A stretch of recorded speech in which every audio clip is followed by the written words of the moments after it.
you are very clear saying that the Yes. European Union is not a state and it should not become Exactly. a state. But so when we talk about member states, some member states are more special than others. You just referred to someone getting married. There Yes. is a famous marriage at the heart of the European project, and that is because it's also about reconciliation after the Second World War. I'm talking about France and Germany. Yeah. Would you say that these two countries still represent the engine of European integration? Well, that's how we usually call these, and we usually say that sort of Europe stalls when the Franco-German engine stalls, and any sort of major progress will only come through these two countries. And I guess that was true for a very long time, and it's probably still true, because these two countries are economically, especially now after Brexit, and of course the United Kingdom has left the European Union, these are the two dominant states economically and politically. And therefore nothing will actually go forward in Europe, or rather the European Union. We have to be quite sure not to speak of Europe, but of the European Union. Nothing will go forward within the European Union against these states. And therefore the relationship between these two states is always looked upon very closely. How do Mr. Scholz, the Chancellor, the German Chancellor, and Mr. Macron get on? Now, we all know, or maybe you don't, but I can tell you that Mrs. Merkel, the predecessor of Mr. Scholz, very prominent German Chancellorette, I don't know, do you actually say Chancellorette? I don't know. Just say Chancellor, I don't know. She actually had a very, very good relationship with Macron.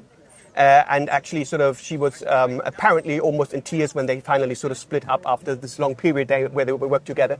And Scholz, the new chancellor, is generally sort of emotionally a little more laid back. He's typical Hamburg guy. We talk about, from the north of Germany, we talk about Hamburg guys being very sort of reluctant when it comes to emotions, very coldish guys.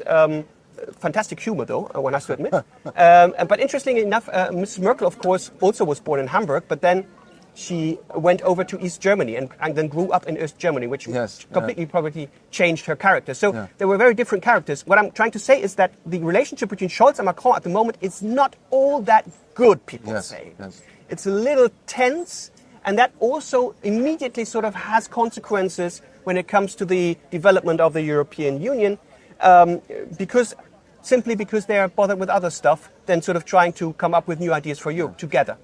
Another kind of truism about France and Germany is that France uses Europe to conceal its weakness, while Germany tries to hide its strength behind Europe. Would you say that is still accurate? Well, it's difficult to say. I'm pretty sure that it was sort of the main idea, of course, integrating the new West German state into the European community. The whole idea behind that, of course, was to tame the German monster, so to say. And in France, it was sort of, indeed, some would say, a necessary integration into the European Union in order to come up again after the Second World War, where it was sort of economically more or less at the bottom of where it could be in France. Is that still the same? I'm not sure whether that is still true.